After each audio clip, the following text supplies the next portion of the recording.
Hi there, it's Tio again at the Martial Arts Center, and today I'm going to be talking about weapons. Not all the different kinds of weapons, but the three kinds of weapons that you might encounter in a altercation.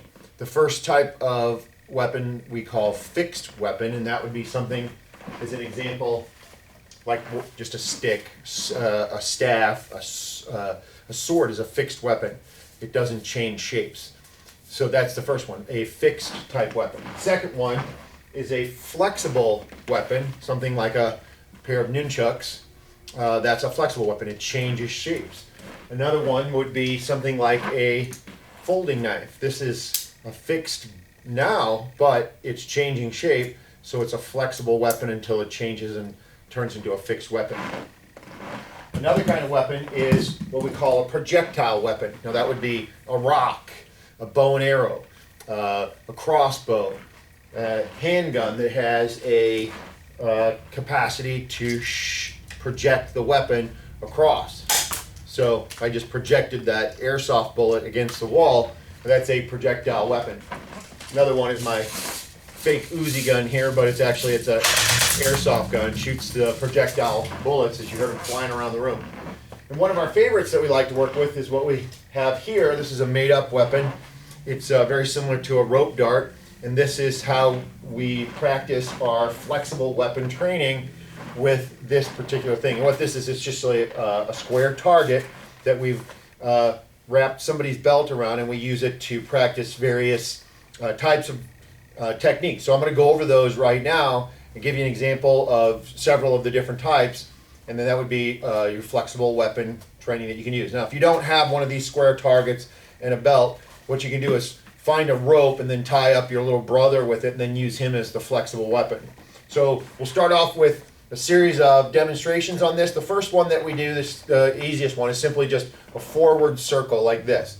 Forward and circle down. You can have a lot of fun with this kind of a weapon because it's a soft bag and it's a soft rope, so it's very easy to have fun when you're interacting with your flexible weapon. Okay, second one that we do is a forward figure 8. Very simple. These are not complicated exercises. These are just examples to give you some maybe something you didn't think about when you were doing your own practice. The next one is we're going to go simply overhead like this, almost like an old style lasso, where you're going to end up doing some cattle wrangling. Who knows what you're doing with your flexible weapon training. But this is the example that we're using, overhead like this. Next one that we have is we're going to do a wrap around the body and then unwrap it. Oh, that got away from me. So we're going wrap around the body, because what happens here is you can really come back fast off of the rebound doing it just like that. So now the one that I did the accident before, where I do the wrap around my head, what I have to do is when I do this, I have to put my hand in there to block it so that I don't end up whacking myself in the face, because that'll happen if you don't do that, or you'll choke yourself. So flexible weapons can get out of hand if you're not used to what they do after they get out of control.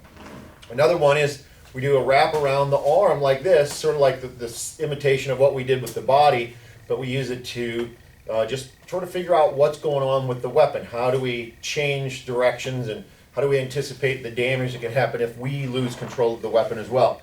Likewise, you can do exactly the same thing, wrapping it around your leg. So this is another one of those fun aspects.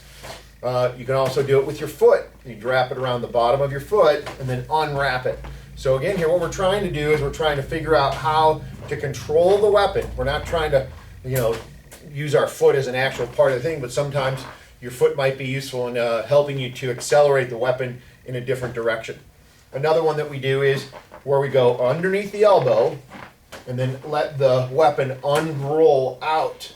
So we just sort of give it a little bit of momentum, let it catch underneath the arm, and then let it come out from there. There you go. Let it roll and then come out like that. So that's another variation of a fun thing to do. One of the last ones that we do, and that most of us are still working on, is we sit on the floor, swing it overhead. Now this one takes a lot of practice, and I'm still practicing it myself. As you do this, you're going to try to go underneath your body. Oh, I didn't do it. So something that you still get to work on. And then what we'll do with the flexible weapon is at the end of our practice, we'll actually start doing combat with it, where we're hitting each other with this, and this is one of the most fun exercises that we practice in the school, our flexible weapon training. And yeah, so this one's explanation of weapons. The three types of weapons that we have the fixed weapons, we have the projectile weapons, and then what we just did the demonstration on was the flexible weapon training. So practice, get ready, so when you come back to the school, you won't be out of shape, and your flexible weapon training will be top notch. Talk to you later.